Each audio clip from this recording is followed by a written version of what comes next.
인연을 당장 끌어내라. 아버님, 도적이 어찌 빈 보따리를 삭스로 주옵니까? 시집 온 지 반년, 아직 시어머니 방에 들어갈 때 기침하는 법도 다 익히지 못한 12살 새아기가 관아 앞마당에 꿀려 있습니다. 그런데 이 아이가 한마디씩 되물을 때마다 호장 시아버지의 얼굴이 하얗게 질려갑니다. 세상에서 가장 무서운 것은 날선 칼도 높은 벼슬도 아니었습니다. 거짓을 모르는 아이의 눈이었습니다. 대보름 야담에 오신 것을 환영합니다.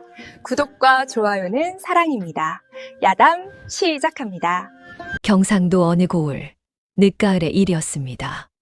환곡을 거두어들이는 철이 막바지에 접어들었고 들에서는 벼 배기가 끝난 빈 그루터기들만 서늘한 바람에 흔들리고 있었지요.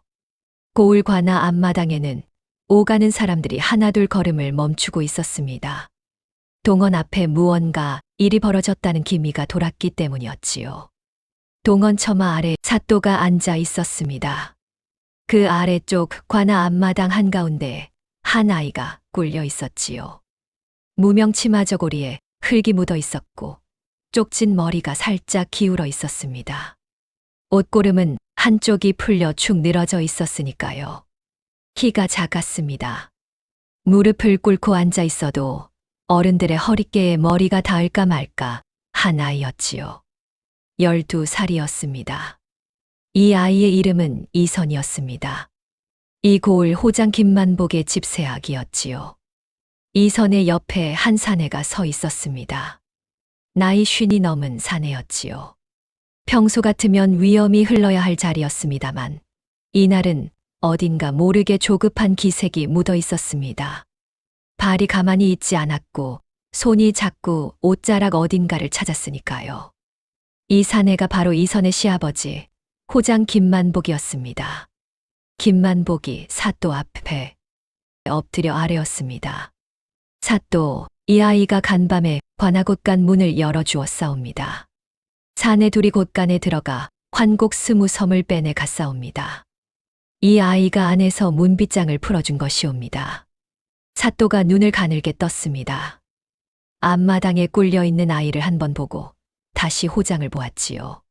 사또의 시선이 말하는 것은 분명했습니다. 저 아이가, 저렇게 작은 아이가. 그러나 호장은 물러서지 않았습니다. 손을 들어 곁에 서 있던 형방을 가리켰지요.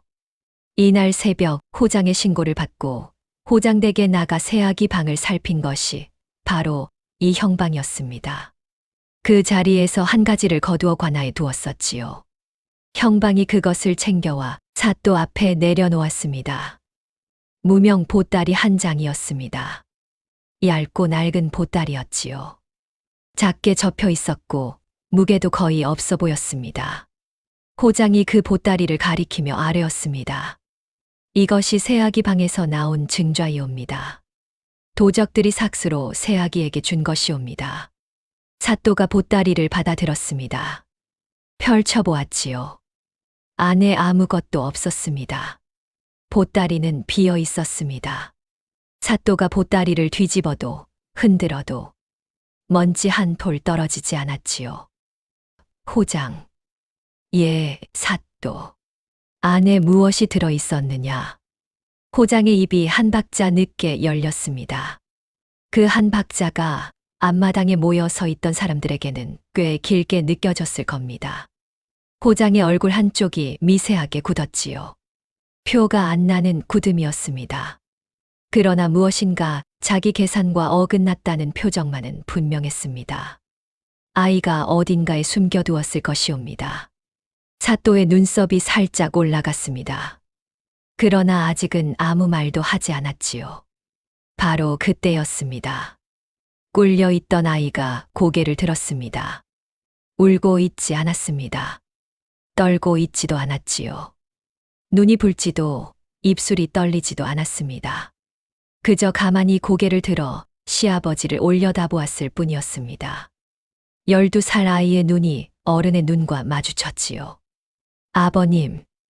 목소리가 작았습니다. 그러나 앞마당이 조용했기에 그 작은 목소리가 동원 처마 아래까지 또렷이 닿았지요.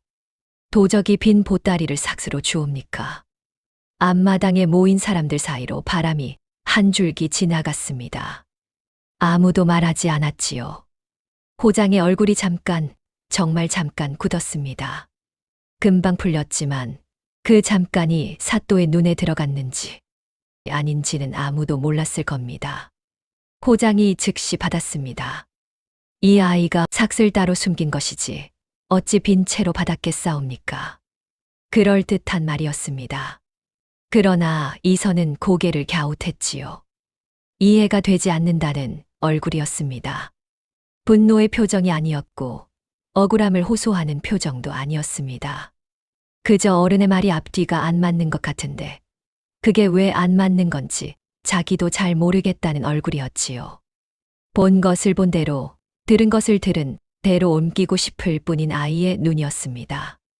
이선은 더 묻지 않았습니다. 다시 고개를 살짝 숙였지요. 그러나 한 번 일어난 공기는 가라앉지 않았습니다. 앞마당 끝에 서 있던 아낙 하나가 옆 사람의 팔을 슬쩍 잡았고 관아 담장 너머로 구경하던 사내 둘이 고개를 마주보며 눈짓을 했으니까요. 빈 보따리. 이 한마디가 이미 사람들의 머릿속에 박혀버린 것이었습니다. 사또가 한참을 침묵했습니다. 그리고 입을 열었지요. 오늘은 해가 저물었으니 내일 아침 다시 주문하겠다. 그리고 한마디를 덧붙였습니다. 호장, 저 아이는 내 댁 뒷방에 두고 밖으로 내보내지 말라. 그리고 내일까지 곳간을 다시 점검해 놓아라. 사또의 말투는 담담했습니다. 그러나 호장을 부르는 눈빛이 아까와 달라졌다는 것을 앞마당에 있던 사람들은 느끼고 있었지요. 확신을 가진 눈빛이 아니었습니다. 의심을 굳힌 눈빛도 아니었습니다. 다만 아직 판단하기에는 이르다는 눈빛이었지요. 그것이 호장에게는 오히려 더 무서운 것이었을 겁니다. 확신이든 의심이든 어느 한쪽으로 기울어져 있다면 대응을 할 수 있었을 테니까요. 그러나 아직 기울지 않은 저울은 내일 아침 어느 쪽으로든 움직일 수 있다는 뜻이었습니다. 호장이 이선의 팔을 잡고 관할을 나섰습니다. 이선은 끌려가면서도 울지 않았지요. 고개를 숙이고 종종 걸음을 치며 시아버지의 넓은 등을 올려다보았을 뿐이었습니다. 집으로 돌아가는 길, 골목이 어둑해질 무렵이었습니다. 호장이 걸음을 늦추지 않은 채 낮게 중얼거렸지요. 내 너를 가르친 것이 부족했구나. 이선은 그 말의 뜻을 알지 못했습니다. 그저 고개를 갸웃한 채 작게 답했지요. 아버님, 저는 관아곳간이 어디 있는지도 모르옵니다. 호장의 걸음이 한순간 멎었습니다. 등이 굳는 것이 보였지요. 그러나 금세 다시 걸었습니다. 이선의 팔을 잡은 손에 힘이 조금 더 들어간 것을 이선은 느꼈을까요? 느꼈더라도 이선은 그 의미를 몰랐을 겁니다. 그저 아버님의 손이 평소보다 차다고만 생각했을지도 모르지요. 그날 밤 이선은 시가의 뒷방에 갇혔습니다. 문은 바깥에서 걸렸고 방 안에는 이불 하나와 물 한 사발이 놓여 있었지요. 차가운 가을바람이 문틈 사이로 스며들었습니다. 이선은 이불을 끌어안고 구석에 앉았습니다. 울지 않았지요. 무엇이 어떻게 된 것인지 다 이해하지 못하고 있었기 때문이었습니다. 다만 한 가지, 오늘과나 앞마당에서 아버님이 하신 말씀 중에 이상한 것이 있었다는 생각만 자꾸 머리에 맴돌았지요. 빈 보따리를 삭스로 주는 도적이 있을까? 아버님은 어찌 그런 보따리를 증좌라 내미셨을까? 아이의 머릿속에 그 생각이 자꾸 되돌아왔습니다. 답을 찾으려는 생각도 아니었지요. 그저 이상한 것이 이상한 채로 남아있는 것이었습니다. 이선은 무릎 위에 턱을 꿰고 한참을 그렇게 앉아 있었습니다. 문틈으로 들어오는 바람이 점점 차가워졌지요. 어디선가 개 짖는 소리가 한 번 들렸다가 그쳤습니다. 그리고 바로 그때 사랑방 쪽에서 낮은 소리가 들려왔습니다. 누군가 시아버지와 이야기를 나누는 듯 했지요. 무슨 말인지는 들리지 않았습니다. 다만 시아버지의 목소리가 평소보다 빠르고 평소보다 낮다는 것만은 알 수 있었지요. 이선은 그 소리에 귀를 기울이려다 곧 그만두었습니다. 어른의 일이라고 생각했기 때문이었습니다. 어른의 일은 묻지 않는 것이라고 시집 온 첫날 시어머니께 배웠으니까요. 그 시어머니는 이날 집에 없었습니다. 이선이 호장댁에 들어온 것은 이번 해봄의 일이었습니다. 해봄 친정집 마당이었습니다. 가마 한 채가 마당에 들어와 있었지요. 이선은 가마 앞에 서서 친정 어머니의 손을 잡고 있었습니다. 손이 풀어지지 않았지요. 친정 어머니가 몇 번을 부드럽게 빼려 했지만 12살 아이의 손은 떨어지지 않았습니다. 결국 친정 어머니가 한 손으로 이선의 등을 살며시 밀고서야 이선은 가마에 올랐지요. 가마 안에서 이선은 울지 않으려 입술을 깨물었습니다. 친정 어머니가 그러라 했으니까요. 시집가는 아이는 가마 안에서 울지 않는다. 가마 안의 울음은 시집의 운을 가져간다. 그렇게 가르쳤지요. 이선은 입술을 깨물고 또 깨물며 한 고을 넘어 새 집으로 실려갔습니다.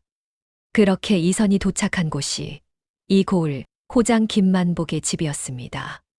이선은 정식 며느리가 아니었습니다. 정식 혼례는 아직 치르지 않았지요. 신랑 될 사람은 2해째 한양에 가 있었으니까요. 이런 자리를 흔히 민며느리라 불렀습니다. 어린 새아기를 미리 시가에 들여 살림과 풍습을 익히게 하다가 신랑이 돌아오면 그때 정식 혼례를 올리는 것이지요. 신랑 될 사람은 호장 김만복의 외아들이었습니다. 2해 전 과거를 보러 한양에 올라갔다가 아직 돌아오지 않고 있었지요. 시집은 왔으되 신랑은 없는 자리. 이선이 자리 잡은 곳은 그런 자리였습니다.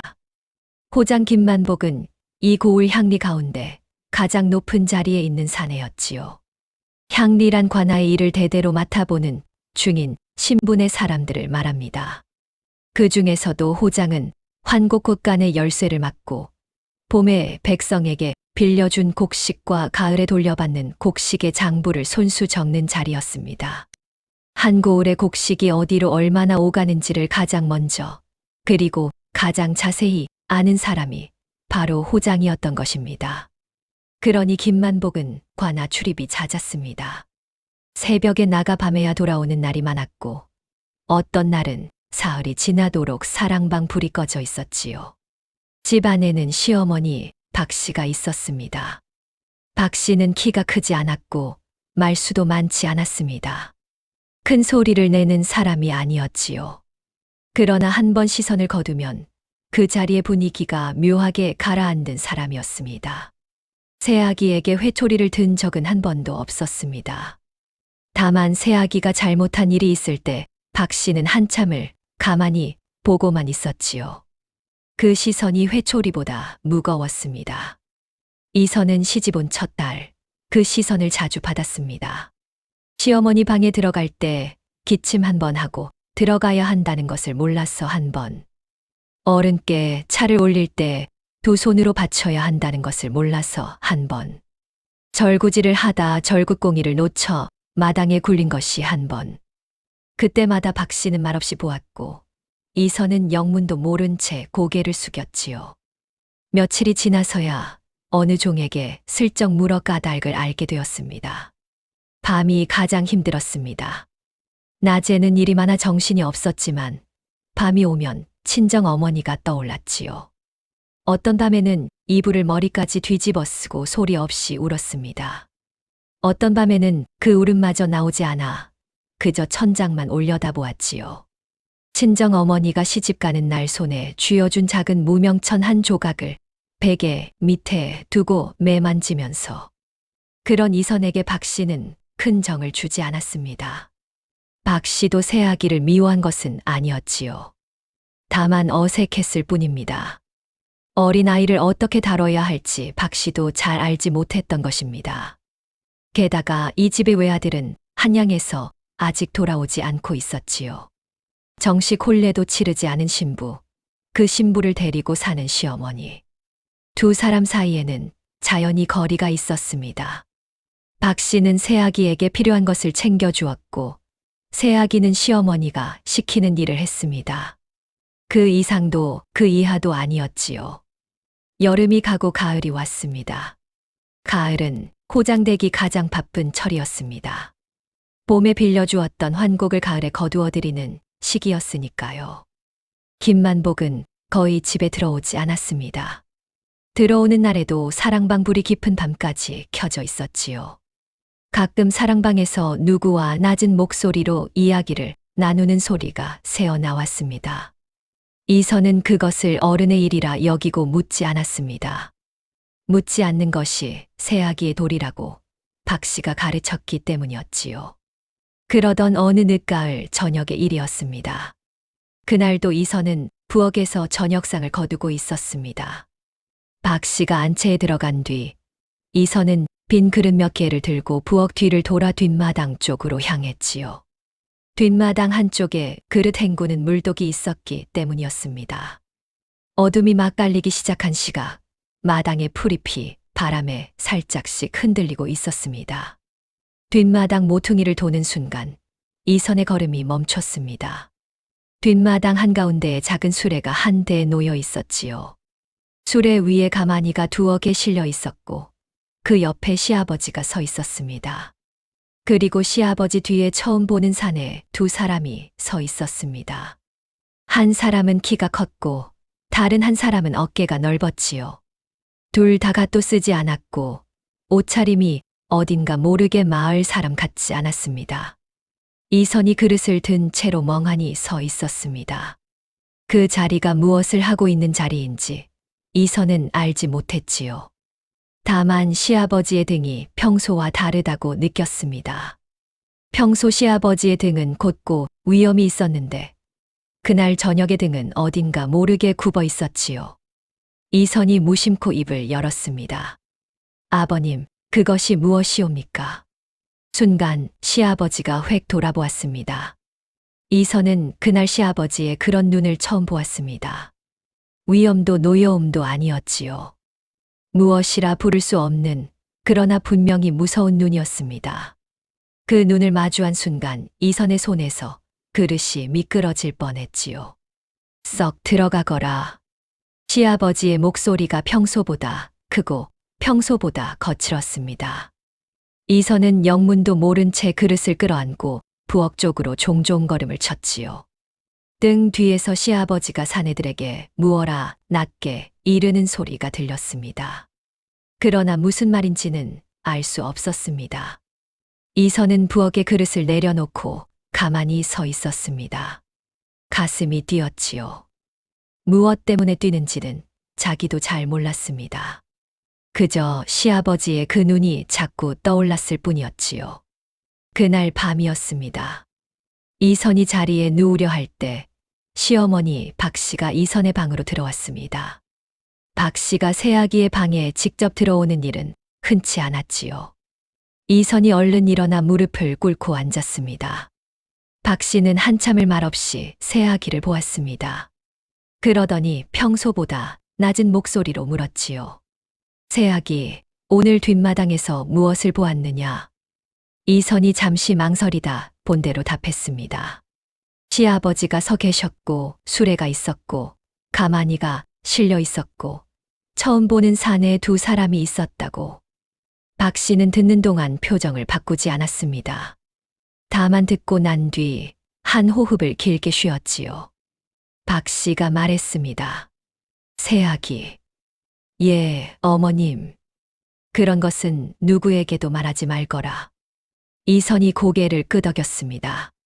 그러나 왜 말하면 안 되는지는 묻지 못했지요. 박 씨의 목소리에 무언가 무거운 것이 실려 있었기 때문이었습니다. 그것이 무엇인지 이선은 알지 못했지만 묻지 않는 것이 좋겠다는 정도는 느꼈던 것입니다. 박 씨가 일어섰습니다. 방을 나가기 전 잠시 멈춰서서 새아기를 한 번 더 보았지요. 그 시선이 평소와 달랐습니다. 무엇이 다른지는 이선도 박 씨 자신도 그 자리에서는 알지 못했을 겁니다. 다만 그 시선이 한 박자 길었다는 것만은 분명했지요. 박 씨는 곧 방을 나갔습니다. 문이 조용히 닫혔고 발소리가 마루를 따라 안채 쪽으로 멀어졌습니다. 이선은 한참을 그 자세 그대로 앉아 있었습니다. 그리고 자리에 누웠지요. 그날 밤은 친정어머니 생각이 나지 않았습니다. 자꾸 시아버지의 그 눈과 시어머니의 그 한 박자 긴 시선이 번갈아 떠올랐기 때문이었습니다. 며칠이 지났습니다. 가을이 더 깊어지고 마당의 감잎이 모두 떨어졌지요. 환곡 회수가 거의 마무리되어 가는 무렵이었습니다. 이선은 평소대로 새벽에 일어나 부엌일을 시작하려고 안채를 나서고 있었습니다. 그때 사랑방 쪽에서 시아버지의 목소리가 들려왔지요. 평소보다 빠른 목소리였습니다. 평소보다 낮은 목소리였지요. 이선은 자기도 모르게 걸음을 늦추었습니다. 엿들으려는 마음은 아니었습니다. 그저 시아버지의 목소리가 평소와 너무 달랐기 때문이었지요. 관찰사 점검이 닷새 앞으로 다가왔소. 모자란 것은 어찌할 셈이요? 이 물음을 시아버지가 짧게 받았습니다. 그 일은 내게 맡기시오. 이선은 그 말을 들었습니다. 그러나 무슨 뜻인지는 알지 못했지요. 관찰사가 무엇이고 점검이 무엇이며 모자란 것이 무엇을 가리키는지 12살 아이의 머리로는 짚을 수 없는 말들이었습니다. 다만 한 가지, 시아버지의 목소리에 평소 없던 무엇이 실려 있었다는 것만은 느꼈습니다.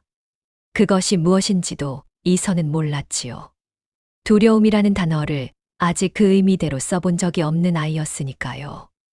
이선은 그대로 부엌으로 향했습니다. 사랑방의 말은 잊으려 했지요. 어른의 일이라 여기며 잊으려 했습니다. 그리고 다음 날 아침이었습니다. 이선이 안마당에서 빨래를 널고 있을 때 시어머니 박 씨가 평소보다 일찍 안채에서 나왔습니다. 박 씨의 손에는 작은 보따리 하나가 들려 있었지요. 친정에 다녀올 때 챙겨가는 그 작은 보따리였습니다. 이선이 잠시 멈춰 보았습니다. 박 씨가 보따리를 들고 있다는 사실 자체보다도 그 보따리가 너무 작다는 것이 이상했지요. 박 씨가 친정에 갈 때는 늘 옷가지 한 벌과 친정 어머니께 드릴 작은 선물 같은 것을 챙겨 보따리가 제법 묵직했는데 그날 박 씨의 손에 들린 보따리는 거의 비어 보였습니다. 박 씨가 이선 앞에 잠시 섰습니다. 그리고 짧게 말했지요. 새아기, 친정에 좀 다녀오마. 이선이 고개를 숙였습니다. 예, 어머님, 다녀오십시오. 박 씨가 잠시 더 머물렀습니다. 시어머니가 떠난 그날 아침은 평소와 달랐습니다. 박 씨가 마당을 나서기 전 잠시 멈춰 새아기를 한 번 더 돌아보았던 일이 있었습니다. 그 한 박자 긴 시선이 마당의 가을 햇살 속에 머물다 사라졌지요. 그러나 그 아침에는 그 시선 말고도 한 가지가 더 있었습니다. 박 씨가 떠나기 직전 이선의 손을 한 번 잡았던 일입니다. 이선이 빨래를 넣는 것을 마치고 박 씨를 배웅하러 마당 어귀까지 따라 나갔을 때였습니다. 박 씨가 걸음을 멈추고 이선을 보더니 새아기의 손을 가만히 잡았지요. 잡았다기보다는 한 번 꼭 쥐었다 놓았다는 편이 맞을 겁니다. 시어머니가 새아기의 손을 잡는 일은 시집온 반년 동안 한 번도 없었습니다. 이선이 무슨 일인가 싶어 고개를 들었지요. 박 씨의 입에서 평소답지 않은 말이 나왔습니다. 새아기. 예, 어머님. 오늘 밤은 무슨 일이 있어도 방 밖으로 나오지 말거라. 이선이 영문을 모른 채 박 씨를 보았습니다. 박 씨의 목소리가 평소보다 낮았고 평소보다 짧았지요. 이선이 무어라 답하기도 전에 박 씨가 한마디를 더했습니다. 아무 소리도 듣지 말고 아무것도 보지 말거라. 그러고는 마당을 나서기 직전에 한 번 더 멈춰서서 새아기를 돌아보았지요. 그 한 번의 시선이 또 한 박자 길었습니다. 박 씨가 마당을 나섰습니다. 발소리가 멀어졌지요. 이선은 빨래를 넣는 손을 잠시 멈추고 시어머니가 사라진 골목 어귀를 보았습니다. 그 자리에 봄에 깔린 햇살과는 다른 어딘가 모르게 차가운 가을 햇살이 비추고 있었습니다. 이선은 영문을 알지 못했습니다. 다만 시어머니가 그렇게 말씀하셨으니 그렇게 해야겠다고만 생각했을 뿐이었지요. 그리고 작게 혼잣말을 했지요. 어머님은 늘 가시기 사흘 전부터 짐을 싸시는데 그 말의 의미를 이선은 자기도 잘 몰랐습니다. 그저 본 것을 본대로 입에 올렸을 뿐이었지요. 그리고 그날 밤 시어머니가 떠난 그 밤에 이 집에서 무슨 일이 일어날지를 이선은 그때까지 몰랐을 겁니다. 그날 하루는 평소보다 길었습니다. 낮 동안 시아버지는 한 번도 집에 들어오지 않았습니다. 부엌에는 종 하나가 남아 있었고 안채와 사랑방이 모두 비어 있었지요. 이선은 평소 하던 일을 했습니다. 빨래를 마저 널고 점심상을 거두고 마당을 쓸고 저녁밥을 안쳤지요. 그러나 손이 일을 하는 동안에도 머릿속에는 시어머니의 그 말이 자꾸 맴돌았습니다. 오늘 밤은 무슨 일이 있어도 방 밖으로 나오지 말거라. 아무 소리도 듣지 말고 아무것도 보지 말거라. 해가 서쪽으로 기울었습니다. 부엌의 종이 일을 마치고 자기 거처로 돌아간 뒤 집안에는 이선 혼자 남았지요. 시아버지도 아직 돌아오지 않았습니다. 이선은 평소보다 일찍 자기 방으로 들어갔습니다. 시어머니의 말을 따르려는 마음이었지요. 방문을 닫고 자리에 앉아 가만히 있었습니다. 어둠이 천천히 방 안으로 스며들었지요. 이선은 등잔에 불을 붙일까 하다가 그만두었습니다. 어쩐지 오늘 밤은 불을 켜지 않는 편이 좋겠다는 생각이 들었기 때문이었습니다. 왜 그런 생각이 들었는지는 자기도 잘 몰랐지요. 밤이 깊어갔습니다. 처음에는 아무 소리도 들리지 않았습니다. 이선은 이불을 끌어안고 벽에 기댄 채 가만히 앉아 있었지요. 가슴이 조금씩 뛰기 시작했습니다. 무엇 때문에 뛰는지는 또 알 수 없었지요. 다만 시어머니의 그 말이 자꾸 떠올라 이선은 자기도 모르게 숨소리를 죽이고 있었습니다. 얼마쯤 지났을까요? 바깥에서 소리가 났습니다. 처음에는 매우 작은 소리였습니다. 누군가 발소리를 죽여 마당을 지나가는 듯한 소리. 이선은 숨을 멈추고 귀를 기울였지요. 발소리는 한 사람이 아니었습니다. 적어도 셋, 어쩌면 넷이었지요. 그리고 잠시 후 마당 어딘가에서 무엇인가 무거운 것을 옮기는 소리가 들렸습니다. 수레바퀴 소리도 한 번 들렸습니다. 작은 수레가 천천히 굴러가는 소리. 그 소리에 이어 가마니끼리 부딪는 둔탁한 소리가 났지요. 이선은 이불을 머리까지 뒤집어 쓰고 누웠습니다. 시어머니의 말을 따르려 했지요. 아무것도 보지 않고 아무 소리도 듣지 않으려 했습니다. 그러나 들리지 않는 척하는 것이 가장 어려운 일이라는 것을 이선은 그날 밤 처음 알게 되었습니다. 그 소리들이 얼마쯤 이어졌습니다. 이선은 그 시간이 얼마나 길었는지 알지 못했지요. 다만 어느 순간 마당이 다시 조용해졌고 또 한참 뒤에 사랑방 쪽에서 시아버지의 발소리가 들렸다는 것만 기억할 수 있었습니다. 시아버지가 사랑방으로 들어가는 소리, 그리고 사랑방 문이 닫히는 소리. 그날 밤 이선은 잠을 거의 자지 못했습니다. 새벽이 오기 전이었습니다. 방 밖에서 누군가 큰 소리로 외치는 소리가 들렸습니다. 한 사람이 아니라 여럿이었지요. 이선이 깜짝 놀라 자리에서 일어났습니다. 그리고 잠시 후 이선의 방문이 거칠게 열렸습니다. 관아 사람들이었습니다. 형방을 따라온 사령들이지요. 한 사람이 등잔을 들고 방 안을 비추었고 다른 사람들이 방 안으로 들어와 여기저기를 살피기 시작했습니다. 이선은 영문을 모른 채 구석에 앉아 있었습니다. 사람들이 이선의 옷장과 이불, 베개 밑까지 살피더니 윗목 한쪽에서 무언가를 집어들었지요. 이선이 그쪽을 보았습니다. 무명 보따리 한 장이었습니다. 이선은 그 보따리를 그날까지 한 번도 본 적이 없었습니다. 이선이 작게 말했습니다. 이 보따리는 제 방에 없었사옵니다. 어제도 그제도 제가 아침마다 방을 쓸거든요. 그러나 사람들은 이선의 말을 듣지 않았습니다. 한 사람이 보따리를 챙기고 다른 사람이 이선의 팔을 잡았지요. 이선은 그대로 끌려 나갔습니다. 마당에 시아버지가 서 있었습니다. 시아버지가 형방에게 무어라 짧게 말하는 것이 보였지요. 그러나 이선은 시아버지의 얼굴을 똑바로 보지 못했습니다. 이선은 관아로 끌려가던 길에 가을바람이 차가웠다는 것만 기억할 수 있었습니다. 이선은 그 길에서도 울지 않았습니다. 그렇게 관아에서 집에 돌아온 이선은 곧장 뒷방에 갇혔지요. 이선은 이불을 끌어안고 구석에 앉았습니다. 그리고 한참을 그렇게 있었지요. 머릿속에는 오늘 관아 앞마당의 일과 어젯밤의 일이 뒤섞여 자꾸 떠올랐습니다. 빈 보따리, 시아버지의 한 박자 늦게 열린 입, 그리고 어젯밤 마당에서 들린 발소리, 수레바퀴 소리, 가만히 부딛는 소리. 그 모든 것이 한 가닥의 실로 이어져야 할 것 같은데 이선의 머리로는 그 실의 끝이 잡히지 않았지요. 그때 사랑방 쪽에서 다시 낮은 소리가 들렸습니다. 이선이 숨을 멈추고 귀를 기울였습니다. 시아버지의 목소리였지요.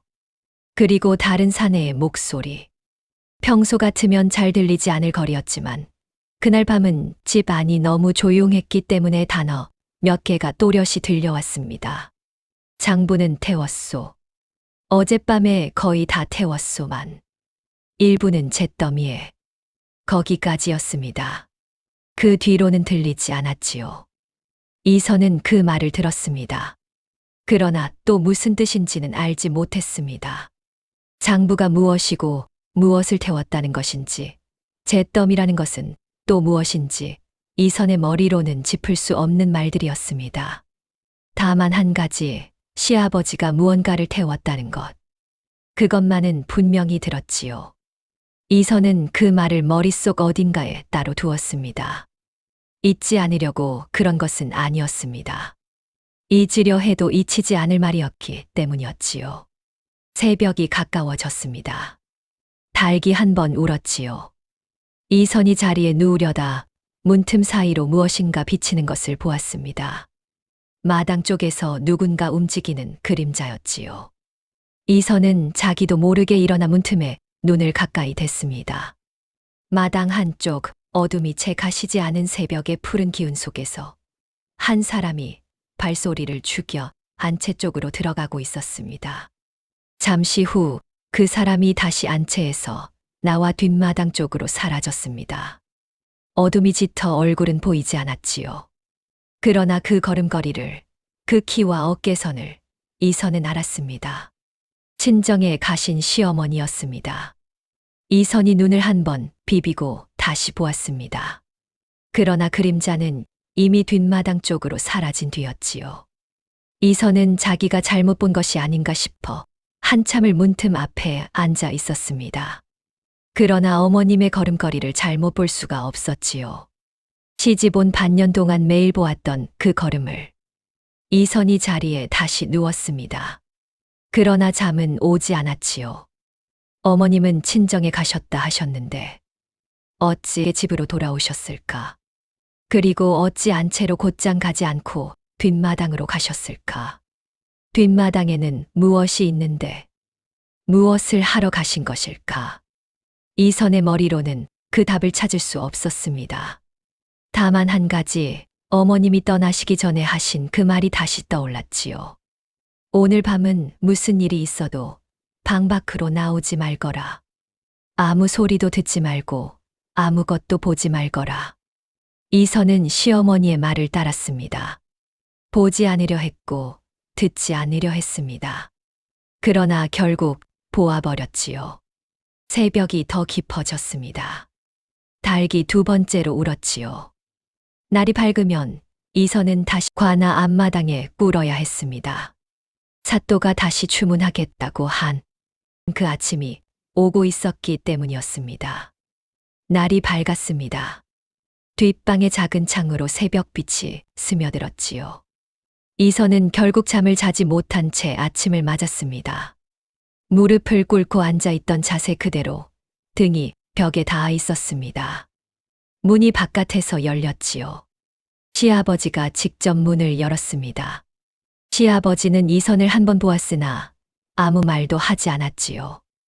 이선의 팔을 잡아 일으켜 세웠고 그대로 마당으로 끌어내었습니다. 시아버지의 손이 어제보다 더 차가웠습니다.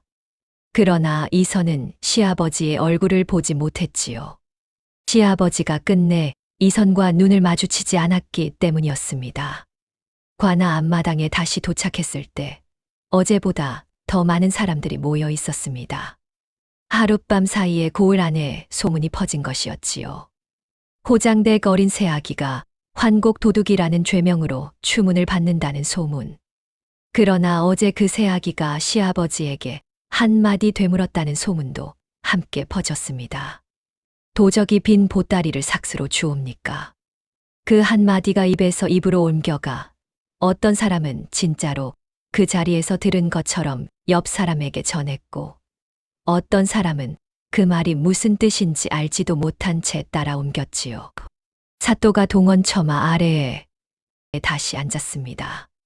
어제와 달리 이날 사또의 표정은 처음부터 가벼워 보이지 않았습니다. 한 손에는 어제 형방이 가져온 그 빈 보따리가 들려 있었지요. 이선이 다시 마당 한가운데 꿀려졌습니다. 시아버지가 그 옆에 섰지요. 사또가 입을 열었습니다. 어제 추문에서 다 가리지 못한 일이 있어 오늘 다시 묻는다. 내가 간밤에 곧간 문을 열어주었느냐? 이선이 잠시 침묵했습니다. 그러더니 천천히 고개를 들었지요. 어제와 같은 눈이었습니다. 떨지도 울지도 않는 눈. 다만 어제와 한 가지가 달랐습니다. 어제는 시아버지를 올려다보았는데 오늘은 사또를 보았지요. 이선이 작게 입을 열었습니다. 사또. 사또가 이선을 보았지요. 여쭈어도 되옵니까? 사또가 짧게 답했습니다. 말하라. 이선이 한 호흡을 가만히 쉬었습니다. 그리고 첫 마디를 꺼냈지요. 관아 곧간 열쇠는 누가 가지고 계시옵니까? 마당이 잠시 조용해졌습니다. 사또가 이선을 한참 보았지요. 이선의 얼굴에는 어떤 계산도 없었습니다. 그저 모르는 것을 묻는 아이의 얼굴이었지요.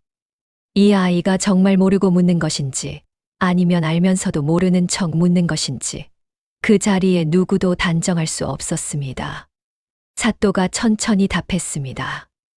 호장이 가지고 있다. 그렇사옵니까? 이선이 고개를 살짝 숙였습니다. 그러더니 다시 들었지요.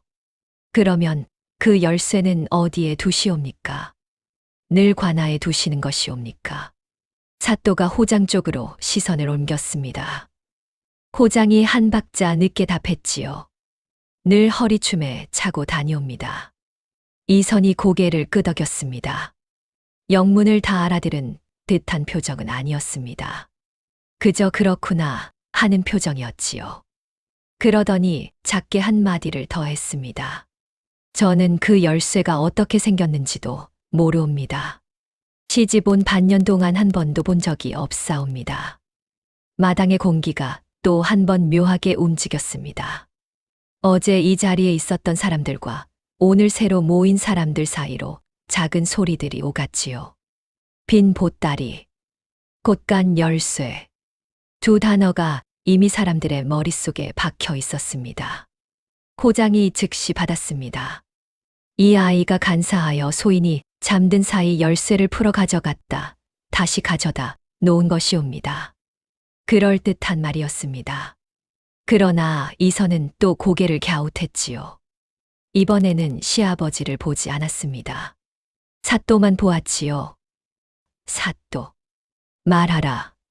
한 가지 더 여쭈어도 되옵니까? 사또가 고개를 살짝 끄덕였습니다.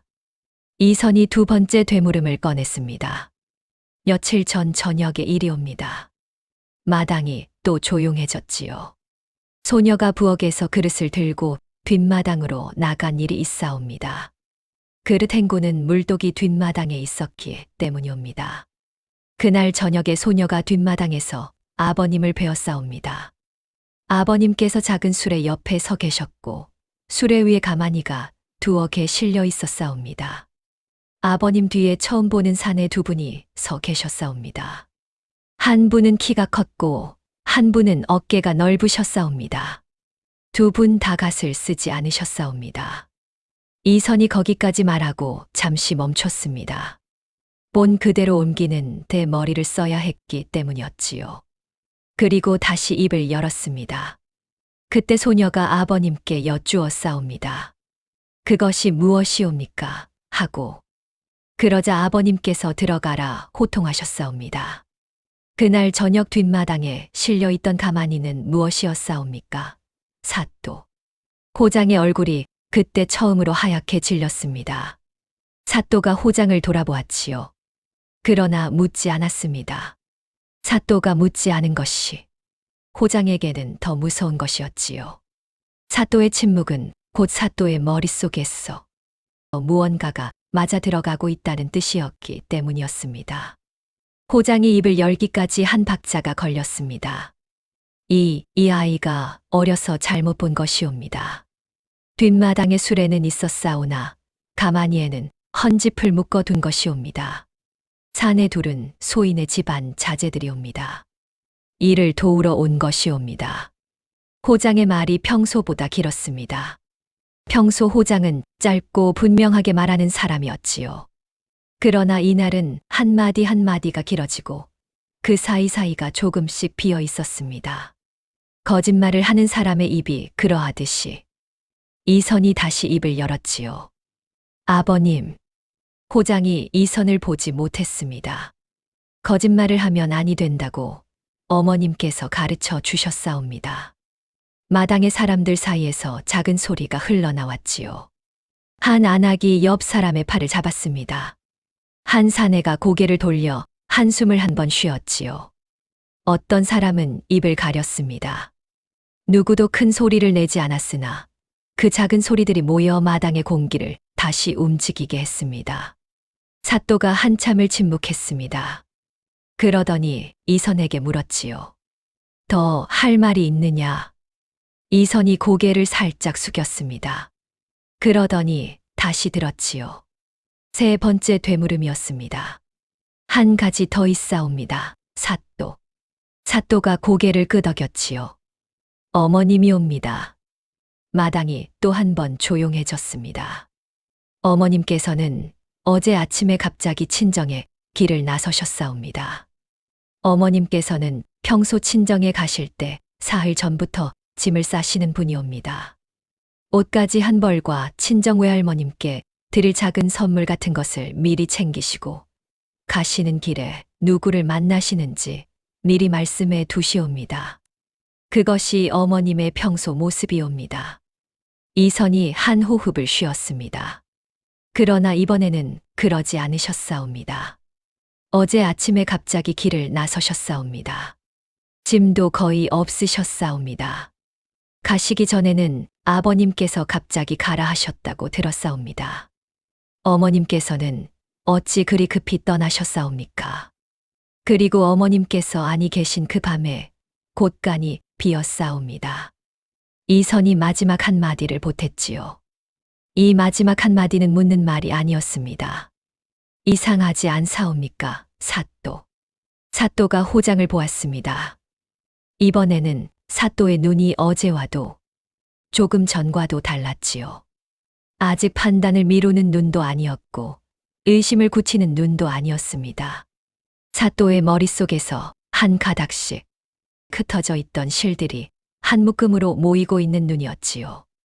빈 보따리, 곳간 열쇠, 뒷마당의 가마니와 사내 둘, 그리고 갑작스레 떠난 시어머니. 그 모든 것이 한 사람의 자리에서 만나고 있었습니다. 호장이 마침내 입을 열었습니다. 이 아이가 입에 담지 못할 거짓을 늘어놓고 있사옵니다. 사또, 어찌 어린 새아기의 말을 그대로 들으시옵니까? 이것은 누군가가 이 아이를 가르쳐 보낸 것이옵니다. 사또가 짧게 받았지요. 누가 가르쳐 보냈다는 것이냐?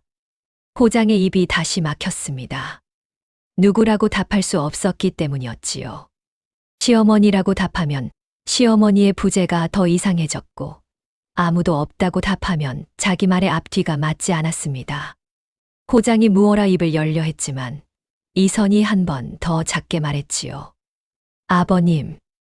호장이 이번에도 이선을 보지 못했습니다. 거짓말을 하면 아니 된다고 어머님께서 가르쳐 주셨사옵니다. 같은 말이었습니다. 그러나 이번에는 마당의 공기가 다르게 움직였지요. 같은 말을 두 번 들었을 때 그 말은 처음에 무게를 잃는 것이 보통입니다.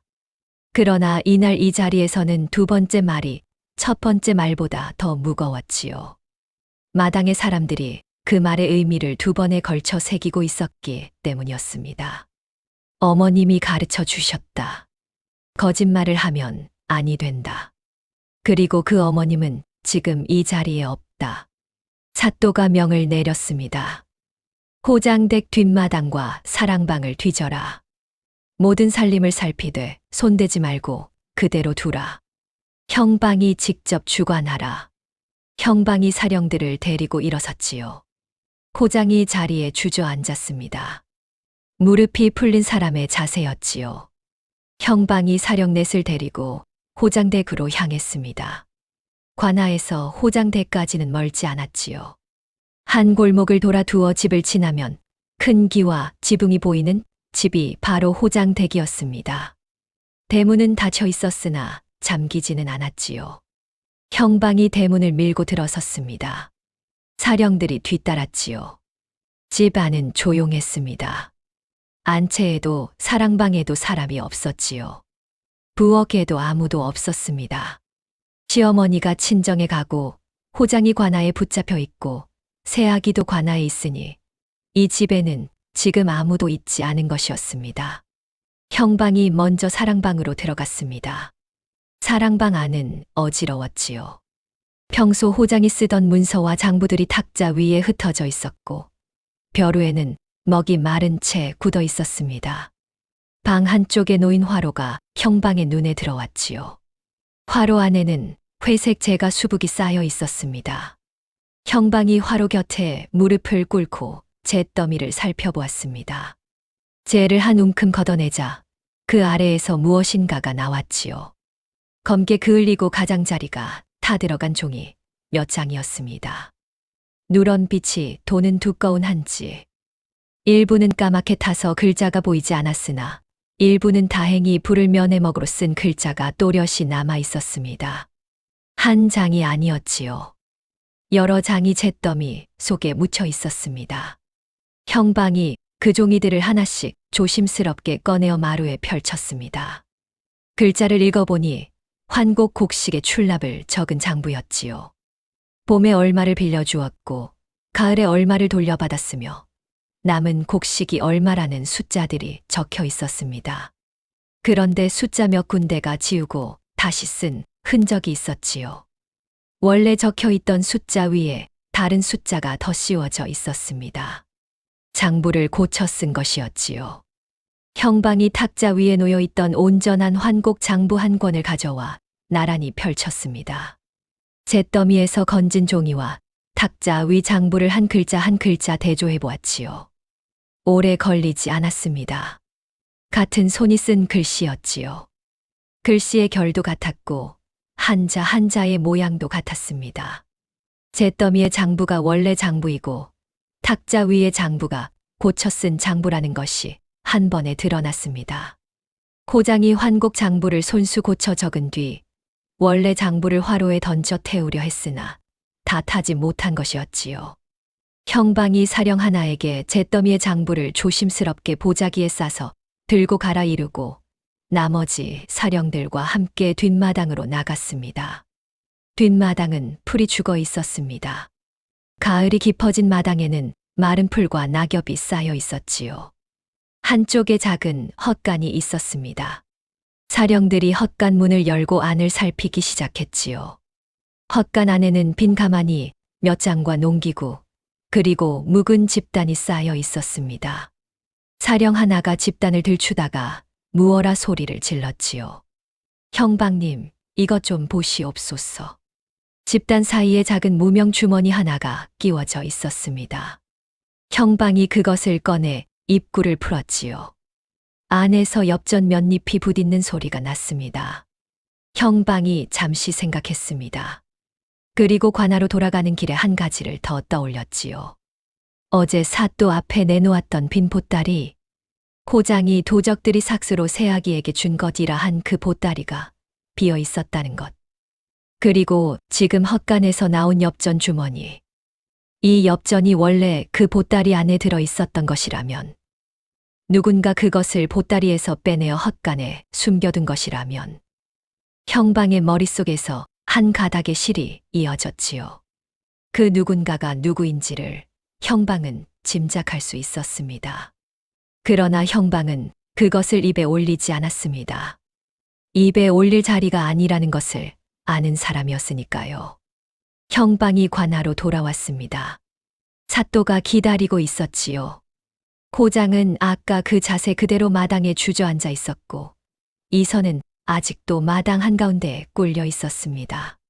형방이 사또 앞에 두 가지를 내려놓았습니다. 잿더미에서 건진 장부 뭉치와 헛간에서 나온 엽전 주머니, 그리고 필체대조 결과를 아뢰었지요.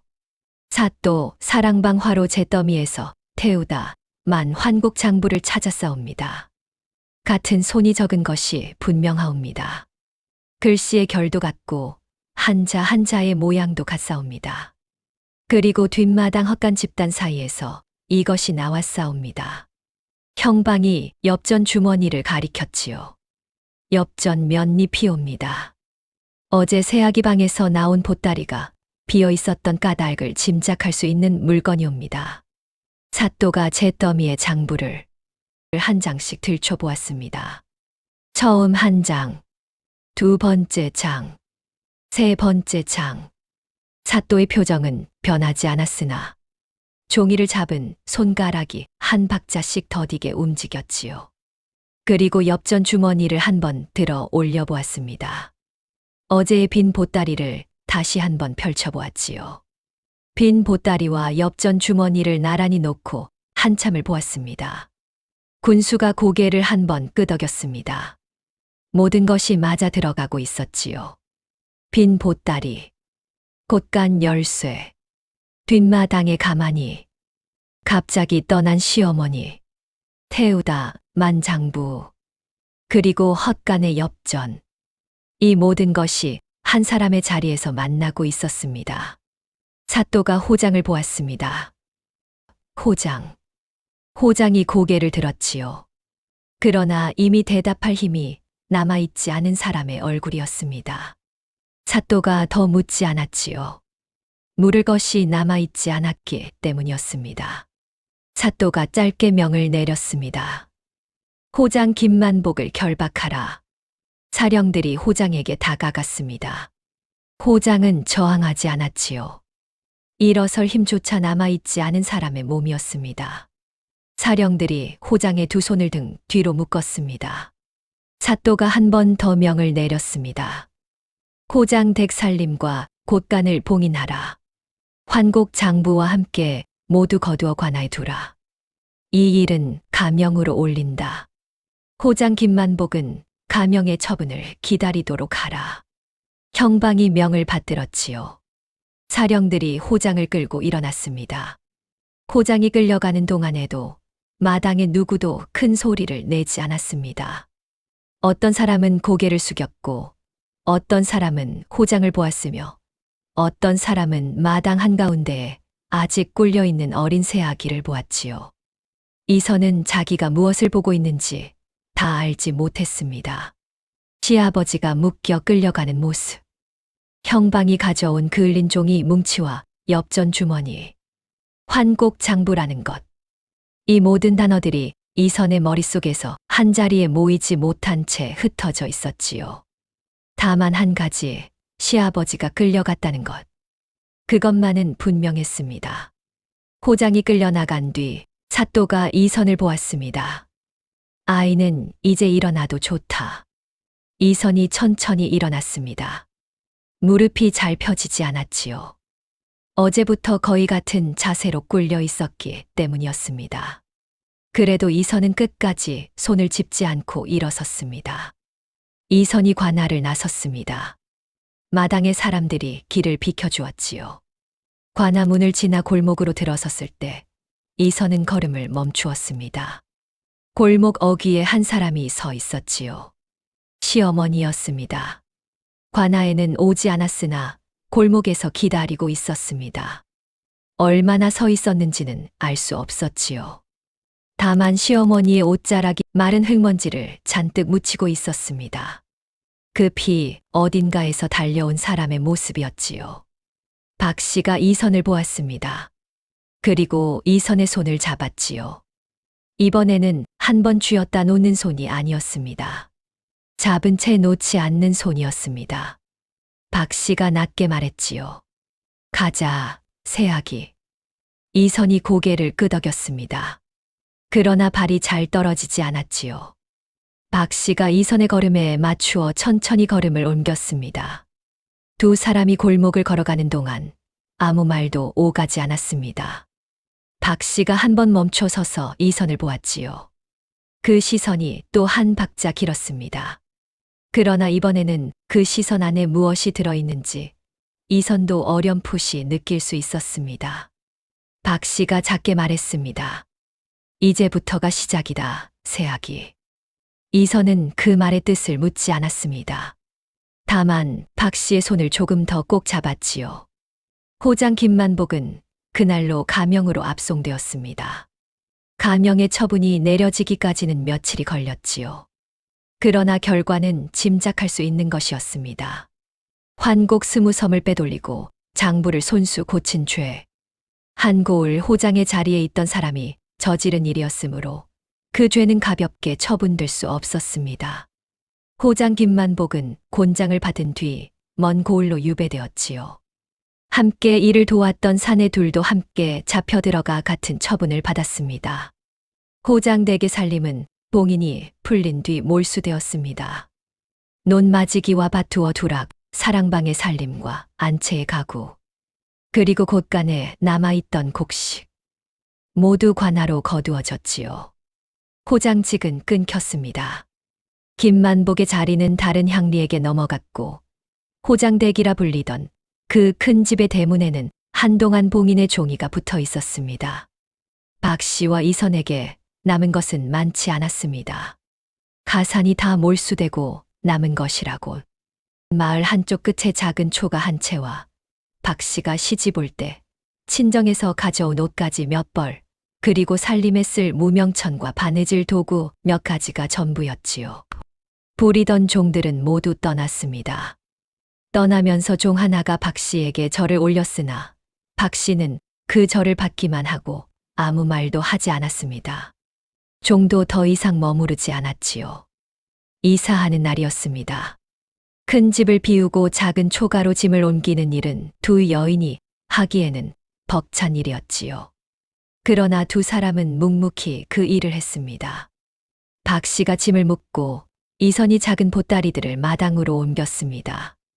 마을 사람 몇이 와서 손을 보태기도 했지요. 그러나 그 사람들의 눈빛은 평소와 달랐습니다. 동정 반, 거리 둔 반. 호장댁이라는 이름이 사라진 자리에 남은 두 여인을 그들은 어떻게 대해야 할지 잘 알지 못했던 것입니다. 작은 초가는 마을 끝에 산 가까이 있었습니다. 방 두 칸과 부엌 하나, 작은 마당. 그것이 전부였지요. 두 사람의 짐을 다 드리고 나니 방이 좁게 느껴졌습니다. 저녁이 되었습니다. 박 씨가 부엌에서 저녁을 짓고 있었지요.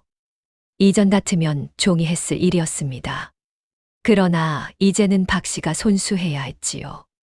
박 씨는 한 번도 부엌 일을 익히지 않은 사람이 아니었습니다.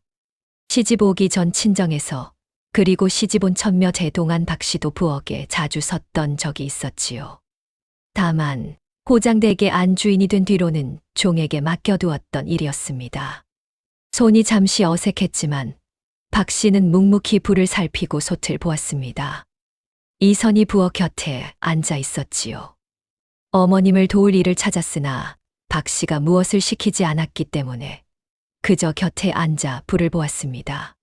작은 부엌이라 불빛이 두 여인의 얼굴을 또렷이 비추었지요. 박 씨가 처음으로 길게 말을 꺼낸 것은 그때였습니다. 새아기. 이선이 고개를 들었지요. 박 씨는 솥을 보고 있었습니다. 이선을 보지 않은 채 말을 이었지요. 내가 우리를 살렸다. 이선이 한 호흡을 가만히 두었습니다. 무엇라 답해야 할지 알지 못했기 때문이었지요. 내가 그 자리에서 본 것을 본대로 말하지 않았더라면 일은 다른 길로 갔을 것이다. 새아기 너에게 누명이 그대로 씌워졌을 것이고 그 다음에는 더 큰 일이 따랐을 것이다. 내가 한마디씩 되묻지 않았더라면 사또께서도 끝까지 의심을 미루셨을 것이다. 어른 둘이 짠 거짓말을 어른 셋이 풀어내기는 어려운 일이다. 그것을 내가 풀었다. 박 씨가 말을 잠시 멈추었습니다. 솥에서 김이 한 줄기 올라왔지요. 그리고 박 씨의 목소리가 한결 낮아졌습니다. 그리고 한 가지 알아두어야 할 것이 있다. 이선이 박 씨를 보았습니다.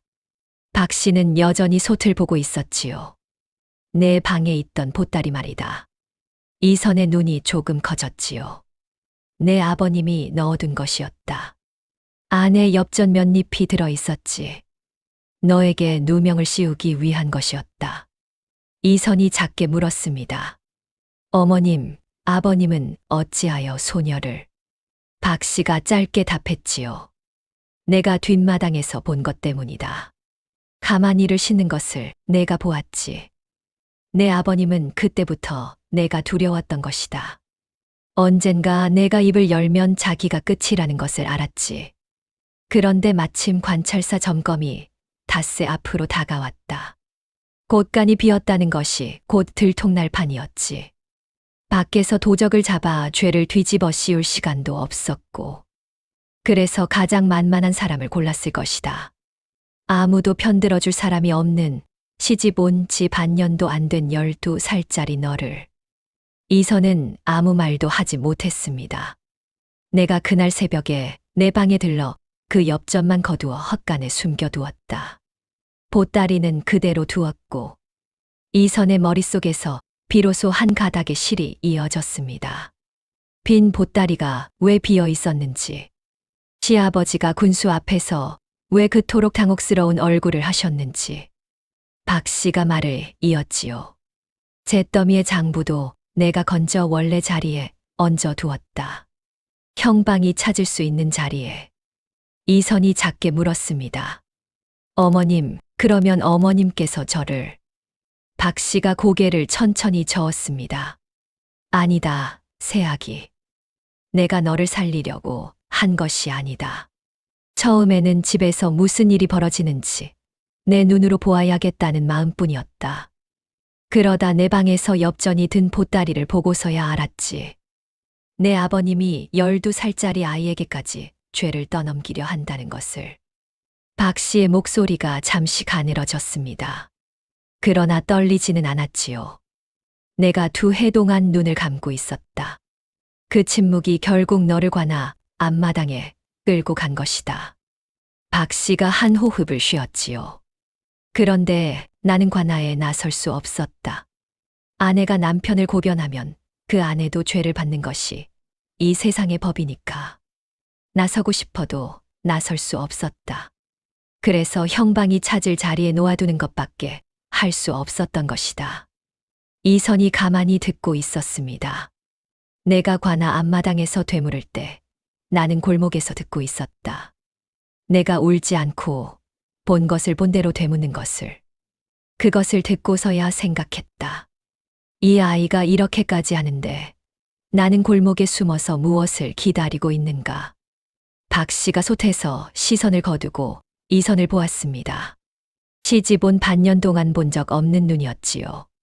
내가 길 위에 섰다. 내가 한 것은 그 길을 열어둔 것뿐이다. 그러나 새아기, 내가 살린 것이 이만큼밖에 되지 않는구나. 큰 집도 없고 종도 없고 내 시아버지도 없다. 한양에 있는 내 신랑이 돌아올 집이 이 꼴이다. 이선이 고개를 숙였습니다. 그러나 울지 않았지요. 그리고 한 가지를 더 말해두겠다. 내가 진실을 말한 값을 너도 나와 함께 져야 한다. 너는 이 집의 며느리가 되는 길을 한 번에 다 배워버린 것이다. 다른 새 아기들이 10년에 걸쳐 배우는 일을 너는 반년 만에 다 겪었구나. 진실이라는 것은 때로 구원이기도 하지만 때로 짊어지고 살아야 하는 짐이기도 하다. 너는 그 짐을 이제 알게 된 것이다. 이것이 어른이 되는 길이다, 새 아기. 이선이 작게, 정말 작게 입을 열었습니다. 어머님, 말하거라. 소녀는 친정 어머님이 보고 싶사옵니다. 이 한마디가 부엌의 작은 불빛 속에서 잠시 머물렀습니다. 박씨가 솥에서 시선을 거두고 이선을 보았지요. 그리고 부엌의 작은 자리를 건너와 이선의 어깨를 끌어안았습니다. 이선의 어깨가 떨리기 시작한 것은 그때였습니다. 어제도 그제도 관아 앞마당에서도 끌려가는 길에서도 뒷방에 갇혔을 때에도 한 번도 떨지 않았던 어깨였지요. 그러나 시어머니의 품에 안긴 그 자리에서 이선은 처음으로 어깨를 떨었습니다. 이선이 울었습니다. 소리가 크지 않았습니다. 어른의 울음처럼 흐느끼는 울음이었지요. 어른이 되는 길을 갓 알게 된 아이가 우는 첫 울음이었습니다. 박씨도 함께 울지는 않았습니다. 다만 이선의 등을 천천히 쓸어주었지요. 박씨의 손이 어제보다 조금 더 따뜻했습니다. 부엌의 불빛이 두 사람의 그림자를 벽에 길게 비추었습니다. 이선의 울음이 잦아들 때쯤 박씨가 작게 말했지요. 이번 달 안으로 친정에 한번 다녀오자꾸나. 어머님께 너 잘 있었다고 알려드려야지. 이선이 박씨의 옷자락을 한 번 더 잡았습니다. 그러나 답은 하지 않았지요. 답을 하려면 다시 목이 메일 것 같았기 때문이었습니다. 며칠이 지났습니다. 가을이 더 깊어졌고 마당의 감잎이 모두 떨어졌습니다. 곧 첫서리가 내릴 무렵이었지요. 작은 초가의 마당에는 두 여인이 자주 앉아 있었습니다. 부엌 일이 끝난 오후의 햇살은 차가웠지만 마루에 앉으면 등 뒤로 닿는 햇살이 그래도 한 줌 따스했지요. 박씨가 마루에 앉아 바느질을 하고 있었습니다. 무명천 한 장을 무릎에 펼쳐놓고 한 땀 한 땀 천천히 꿰매고 있었지요. 이선이 그 옆에 앉아 있었습니다. 박씨가 가르쳐준 대로 같은 무명천의 다른 한쪽을 잡고 바늘땀을 따라가고 있었지요. 이선의 바늘땀은 박씨의 바늘땀처럼 고르지 않았습니다. 어떤 곳은 엉성하게 벌어져 있었고 어떤 곳은 너무 촘촘했지요.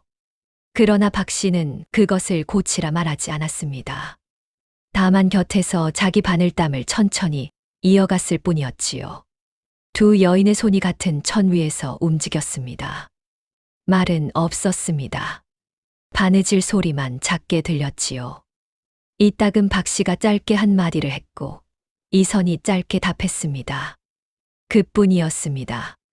그날 마당으로 마을 사람 하나가 지나가다 잠시 멈춰 섰습니다.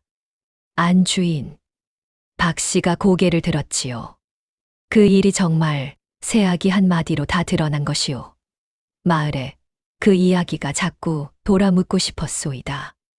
박씨가 잠시 바늘을 멈추었습니다.